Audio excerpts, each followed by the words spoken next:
Yo, what's up y'all? Today we're doing something very interesting today.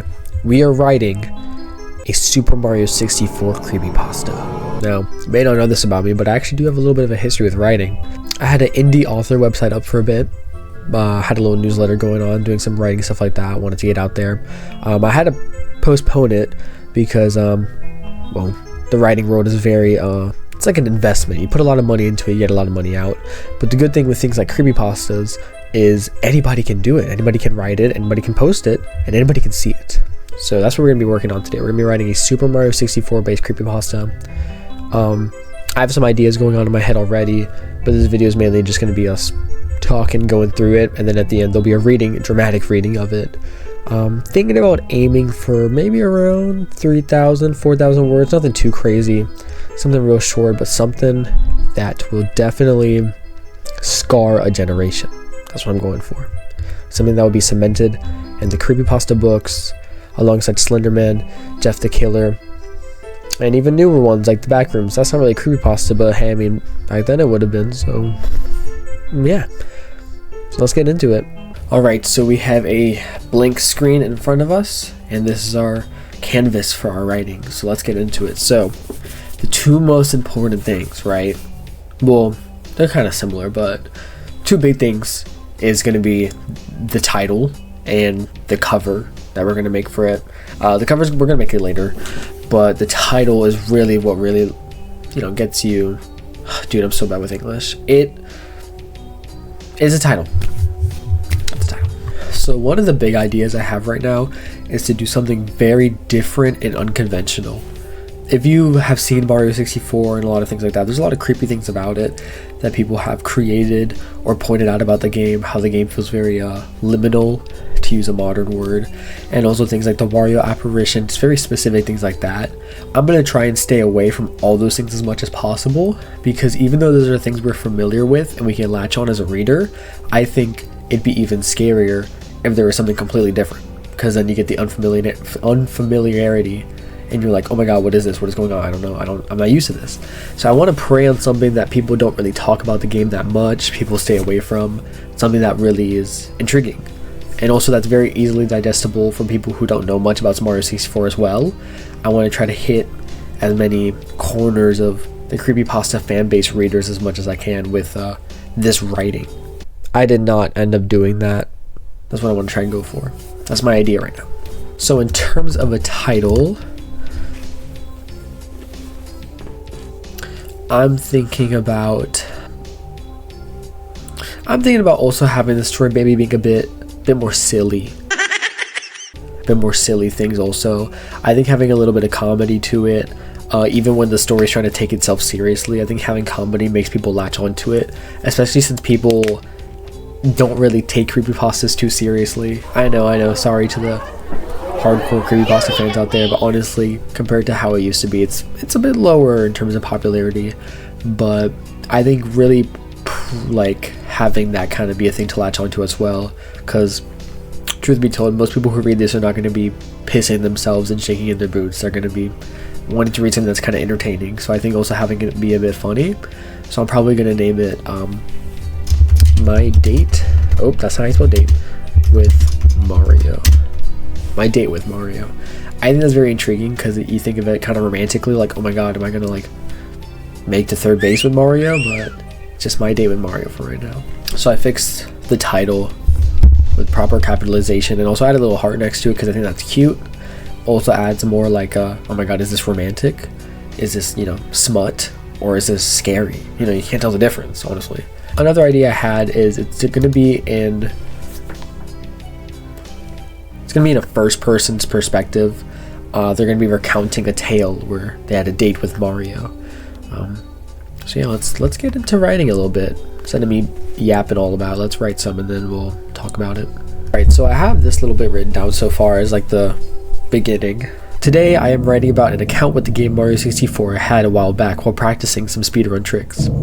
I know most people won't read this post, since barely anybody uses the GameFAQs boards anymore, but this is the only place I can think of to tell this horrifying experience. So, first thing, first person of course, I decided this was going to be kind of like a little blog or board message post on GameFAQs, just because I think it makes the writing a lot easier, basically, yeah, because people use game facts. It's going to be someone who's like a gamer, and also they're talking about speedrun tricks, of course, because I was thinking, since we're talking about Mario 64, we can make it speedrun related. I feel like most people know the game through speedruns the most. Of course, it's a classic game, but it is also the most speedrun game of all time. So I think that's another good correlation to have so people can get into it. I also think while having it, the narrator be someone who is on a game facts board, and makes the language a lot easier to write just because it's more lazy and laid back, because this is someone who is a gamer. And traditionally, gamers do not have the most intense vocabulary. Of course, I could be wrong, and I probably am wrong. But in this case scenario, I'm thinking about someone who lives in their parents' house and just plays video games all day long. Alright, so I got some more written down, so let's go over it. About a week ago, I was practicing the stage TTM, Tall Tall Mountain, since I just started getting into the 120 star speedrun category. Basically collecting all the stars as fast as possible. I added that in the parentheses because the person who's doing this is a man and they're a gamer, so I thought it'd be kind of funny if they like mansplained a bit, because most people would understand like 120 star speedrun category, yeah, but they just felt the need to reiterate it for no reason. Just some small, very small character things that I feel like would really happen in one of these kind of boards. There's this one trick at the beginning of the stage where you jump into the side of the mountain right next to this lake thing, and because of some dumb game magic, you teleport to a waterfall near the top of the mountain. This is a real thing, of course. It's called Mountain Clip, I think, some weird name like that. But yeah, I thought it'd be pretty cool to name something that someone who speedruns the game would be like, oh, I know what he's talking about, but someone who doesn't would be like, oh, that sounds pretty crazy, but the game's already kind of crazy. So just some more padding onto it just to make it be like, yeah, I know things about Mario 64. Alright, so I got a decent more written through here. Just to summarize real quick instead of reading it all one by one like I've been doing. He talks about how this trick was very difficult for him, but eventually whenever he would nail the trick, he would say "good job Mario" out loud as kind of a compliment or validation he would give to Mario. I added this in because it's going to be something obviously important for later for some foreshadowing, and also because I think it's pretty weird, and I add more characterization to our main character guy, who we won't know much about. We won't know his name and things like that, but he will definitely be expressing himself how he actually is through the story, so you can kind of see how he thinks and how he acts. And then eventually, near the end, I actually will read this because it is important. Eventually, I got sick of doing the same thing over and over again, so I reset the game and started doing runs. An important thing I forgot to do, however, was take my Game Shark off the cartridge. Normally, I use the Game Shark for practice, not for cheating. I put that in because obviously Game Shark people are going to think it's for cheating. But I was really eager to play the game, so it slipped my mind. Just keep that in your thoughts for later. So here is cognitively saying that keep this in your mind for some foreshadowing, just because, you know, he's the one telling the story as well, so it's kind of like a double story thing. I'm writing a character who's telling the story as well. Alright, one thing I want to mention with this writing that I'm trying to purposefully do, I feel like if someone was reading it, they would think this wasn't purposeful, but I am doing it purposefully. If you look here, it says eventually, comma, I got sick of doing the same thing over and over again, so I reset the game and started doing runs. And then down here on the next paragraph, surprisingly, comma, I ended up getting a super good run early into my attempts. And then down here, I even did eventually, comma, and then the sentence again. Now, obviously, if I was actually writing something that wasn't like this, I would not do this because it's super repetitive and it shows like, it's just really repetitive. And repetitive writing is never good. It kind of takes you out of it. You get less into it because it's just the same thing over and over again. But in this case scenario, with our main character, they're just someone who plays video games. And they aren't someone who really does a lot of writing, so this kind of typing on like a message board would be more natural, because they were just wanting to get this story out there fast instead of taking the time editing through it and using basic writing things. That's something that I wanted to just show, because I think it adds a lot of character to the reading, a lot of subtext, I think you would say, because it's something that someone could skip over, but someone who really pays attention could kind of think about it and be like, well, this is stupid, but at the same time, it's like, you know, this is the character who's writing it, someone who isn't actually a writer, it's just a dude. I know I've like talked about it like 50,000 times, but the reason I'm purposefully doing things like that in terms of like characteristics and small weird things is because this is how you get people interested in the story. This is how you get people liking something. You have a compelling character that people can empathize with or think is interesting enough to where you want to keep on reading.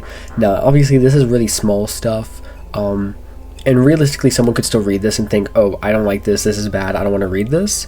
But a majority of the time, what's going to end up happening is there's so many small quirks and characteristics that it feels genuine, and someone is going to easily be able to attach themselves to the character or feel empathetic for the character, especially since this is their main character and something bad is going to happen to them in the future. You want them, when the bad thing happens, to be like, oh my god, I care about this character, I don't want that to happen. And the way you do that is by doing little things like this, and also a bunch of other stuff as well. There's a million things you can do because it's writing and it's very complicated, but this is something that I'm really trying to go for, to try to get that connection with the character. Could have explained that a lot better, but that's basically why I keep on talking about characteristics and things like that, because a lot of times what I see with stories like creepypastas, the story and the characters feel so not genuine, they feel so unreal that you don't care what happens to them because you know it's not real. And obviously people are going to read this and they're going to know it's not real because it's going to get very creepypasta supernatural-esque, but at the same time there's a connection that gets built up through the story, and I feel like with other creepypastas they don't have that connection because of a lot of different reasons. But I really want to build that connection to when things start happening, it really feels like I want to continue reading and I want to know what happens and care about these characters. Will bro stop yapping? Like and subscribe. So I've reached the second page of writing. 2 pages so far, making good progress. Just to summarize what I've gotten down so far, basically, guy is doing his run, makes it to TTM, does the mountain skip trick, gets to the top of the mountain, but if you've ever played the game before, you would know there's a little monkey fella up there, and if you grab the monkey fella, he takes your hat away. So he's like super excited that he got his trick, accidentally dives into the monkey, which picks him up, and then the monkey takes his hat away. He gamer rages and throws his controller, and he spikes it into his N64. And mentioned before, there's still a Game Shark in the N64, so what's going to happen is he's going to spike it. The Game Shark is going to like get melded, it's going to get stuck in the N64 with the cartridge, and then he's not going to be able to take it out. But then he's going to be like, you know, whatever, it's fine, I'll still do runs, you know, I'm not cheating, I know I'm not cheating, so it doesn't matter. So then weird stuff starts happening. So yeah, stay tuned. So I'm actually going to be doing a very risky move here, and that's purposely misspelling a word. Now this might sound kind of crazy, like why would you do that? That makes absolutely no sense to purposely misspell a word. But if you've read a creepypasta before, you know that there are a lot of spelling mistakes sometimes, especially because it's made by just younger people sometimes, and just weird things like that. If you read a creepypasta, 9 times out of 10, maybe even 10 times out of 10, there's going to be a spelling mistake, and it's going to be really funny. So I think it'd be really funny if I purposely misspelt a word, and I feel like what's going to end up happening is people will read it and be like, wow, that's just spelled wrong, and they're going to think it's funny, and they're going to keep on reading. Now this is like a gambit. This is like a gambit like in chess. I feel like if I purposely put myself in a bad situation, it will pay out. So that's why I'm going to misspell the word Japanese and just spell it Japanese.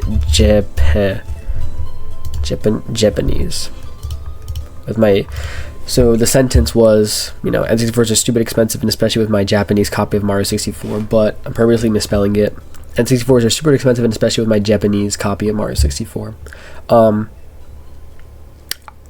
might even put an accent over the E, like Pokemon, because that would be really funny if I did that. Because then it's like, dude, what is this word even supposed to be? I think this is just funny. That's the main reason I'm doing it. And also because I feel like it just fits more with being a creepypasta. Alright, so we have made some really good progress so far. We're still on 2 pages, but our word count is 585. And the website I am submitting to for this creepypasta, I think it's literally just creepypasta.com. Yeah, just creepypasta.com. That's literally the website. So, and the word count limit there is 500 words, so we've already reached the limit. So I know I said at the beginning of this video I was going to try to hit like 3,000 or something, 4,000. I think that was a very big estimate, but I don't really feel like writing a novella of a Mario 64 creepypasta, so I'm going to see how fast I can wrap this up with the plot still being steady and consistent. But But right now we are at a point in the story where we have reached all the exposition, like we are getting into the scary stuff now. So as I mentioned before, dude talking about Mario 64 speedrunning, does a run, rages, boom, smashes N64, and now his N64 is going to start acting weird. So basically what's going to happen, and hear me out, it's going to sound weird, but it is a creepypasta. So he's going to be continuing his speedrun and practicing. He's going to be like, good job, Mario, and then Mario's going to respond back and be like, thank you. Maybe even say his real name too. You can add that in there, more character. And then he's going to be like, whoa, Mario just talked to me? And then either Mario's going to pull him into the game, or Mario's just going to start talking to him. But eventually what's going to happen is he's going to have a date with Mario. He's just actually going to have a literal date with Mario from Super Mario. They're going to go on a date, and then they're going to be eating spaghetti, and then the spaghetti is made out of the monkey, because he got angry with the monkey. So Mario's like, oh, I love you, I'm killing the monkey, putting it into spaghetti. And then eventually it's going to turn into this kind of like yandere, like Mario is in love with him because he gives him validation. Oh my god, bro. Oh hell no, man. What the fuck, man? And yeah, it's going to turn into one of those kind of stories. I think it's funny. I don't think anybody's ever done this before. Maybe I could be lying. But yeah, that's what we're going for. So just another check-in. We have reached 3 pages. And we have also reached 986 words. Okay, so I think my guess for the end probably gonna be around 1,500, maybe 1,600, 700, around that kind of range. We're gonna be finishing. I kind of wanted to have the plot structure be, of course, exposition, starting. Then I'm kind of in the middle part right now where things start kind of getting weird. Then we're gonna get to the super weird parts, and then the really, really weird parts, and then we're gonna get to the resolution. As I mentioned before, my idea with the plot, date with Mario. Mario becomes like obsessed with him. And then I think for the ending, I was thinking about this while writing, I think the ending is going to be a very loose ending. I think what's going to happen is he is almost stuck in this controlling relationship with Mario. Let me move the mic closer to me. I think he's going to be stuck in this controlling relationship with Mario where the Mario is obsessed with him. So when he does Super Mario 64 runs, Mario like does really good, and he ends up being like almost like a world record holder. But then if he ever goes a day without playing Mario like hates him, and he's scared that Mario's gonna like turn him into spaghetti. Something weird like that. That's the best idea I could think of. I think it's super silly, but I think that's really, really funny to think that someone who's like a world record holder just has a relationship with Mario, like who's gonna kill him or something. So I think that's what I'm going for. It's weird, but that's what makes it good. Hey y'all, it's montage time.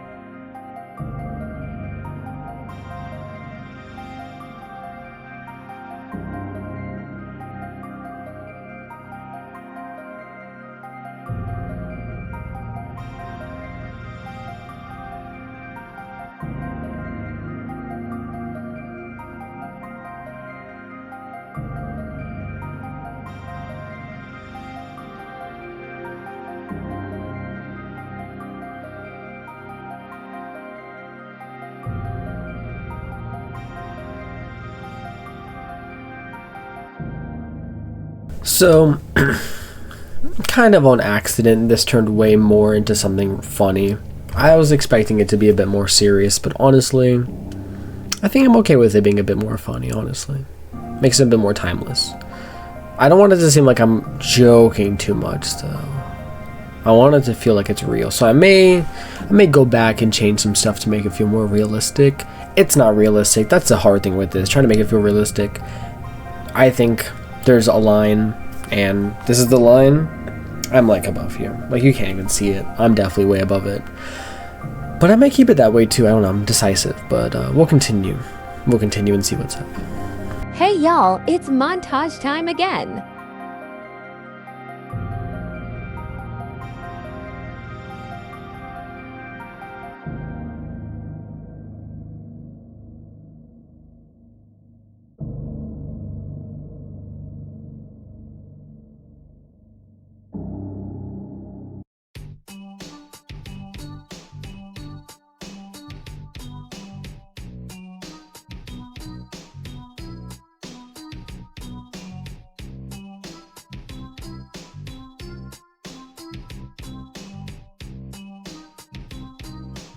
This is going downhill, definitely going downhill.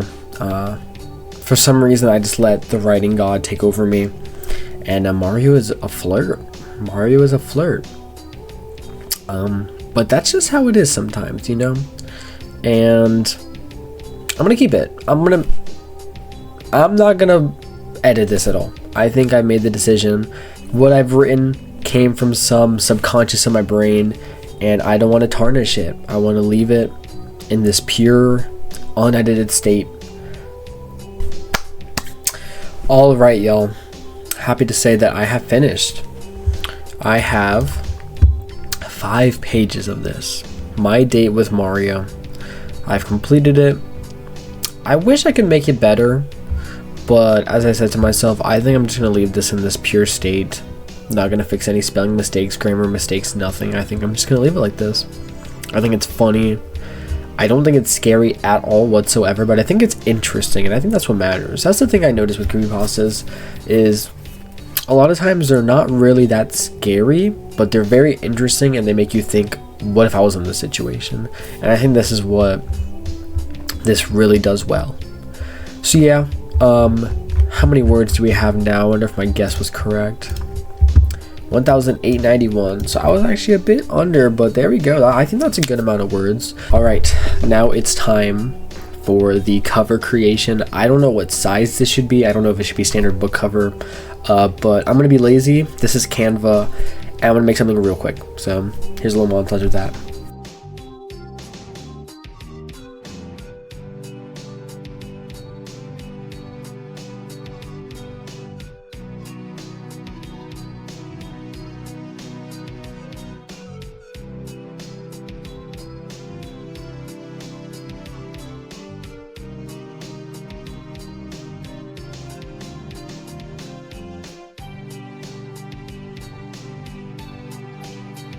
Alright, y'all, thank y'all for watching. What's gonna happen now is on this website, creepypasta.com, basically you have to submit the story, and once you submit the story, I guess it's under review and they decide if they keep it or not. So that's what's gonna happen. I will put the Google Doc link in the bio if you want to read this, probably like a PDF or something, whatever. I'll think of some. You can come and read this. I will upload. I said I was going to do dramatic reading at the end of this. I'm not. That's going to be a separate video on the channel, so if you want to listen to that, you can. And I will let y'all know if it gets verified or not. Hopefully it does. That'd be pretty fun. But yeah, that's the video. Hope y'all enjoyed. I really enjoyed doing this. This was a lot of fun. Kind of talking about my writing process and also just having some fun with this. So if you enjoyed, let me know. I will 100%, if we get enough attention on this, I'll definitely do this with another game. I was thinking about doing this with Undertale, maybe Pokemon 2 would be really fun. Just having some fun. But yeah, this was awesome. Thank y'all for watching.